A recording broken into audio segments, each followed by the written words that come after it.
supposed to play my closing here because that has some disclosures in it or something. I don't know. Let's see here. Let's see what I got to do here. Oh, I can close that down. I don't need that on there.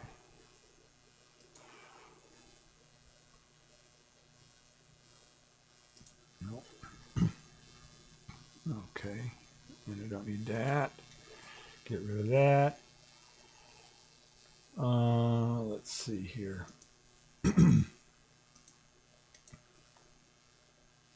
There's something I got to show here. Description boilerplate. I think that will do it. Not that one. Hang on just a second. I gotta play this here. No, that's not it.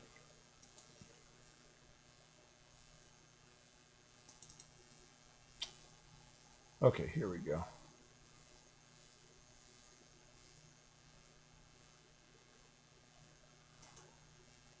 All right, okay, I got to show this at the end of my thing because it's got all these disclaimers on it and stuff like that.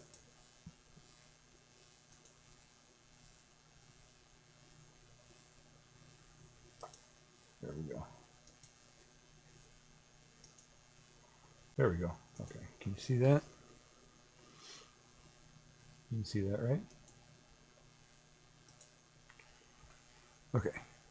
So it's got all my contact and stuff like that, and all the disclaimers here, all the different stuff.